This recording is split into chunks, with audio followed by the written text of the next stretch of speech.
Two, three, go. Okay, so our group has specific. Our content basically includes the dealing with the aftermath of natural disasters such as tsunamis and floods in Indonesia and the effects that they could have. One effect that we have that we are working on is the lack of food security in such areas.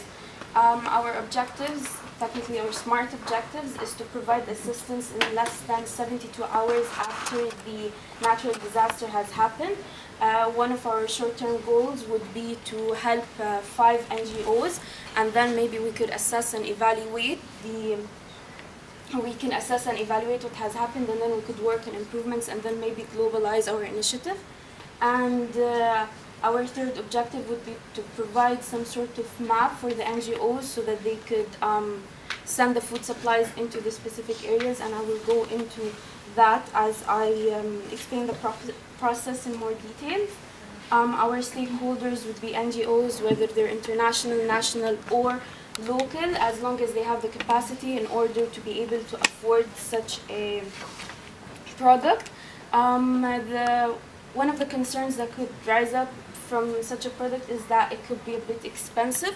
However, we have worked on, or we have researched into getting some funds from some organizations, as my teammate is gonna explain in a bit. Yeah, so continuing, probably we would find funding from other organizations or other funds like the Humanitarian Innovation Fund, and continuing with the challenges. Like, we know that we're on the project of drones, and as it has been previously stated, there's a problem of it can be hacked. We are sure about that no device is unhackable. So we will be ready for that. We will be taking previous and preventive measures.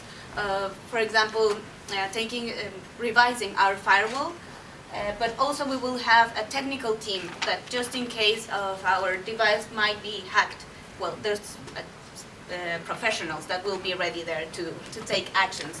Another challenge that we might face is the fear of society. We know that there will be, after a shock, they might have lost their houses, they are lacking supplies. So if they see a drone that looks like a spider in the sky, they might be frightened. That's why our drone will also have some speakers to explain them what is a flying spider doing in the sky, you know? And in terms of costs, we know that the drones can be expensive and we will need several. But we have studied, and there are some cases, for example, like Haiti, that in a longer term, the cost was higher of using all the resources of international organizations that finally they couldn't get to deliver the food or the medical supplies. So, yes. Okay, so basically the technology behind the drones is that they'd have a heat recognition system and One sentence. Okay. Oh, okay. Okay, so the drone is equipped with thermal sensors, a GPS system, a built-in GPS system, and live cameras in order to be able to get the locations and the demographics of the people that are dislocated.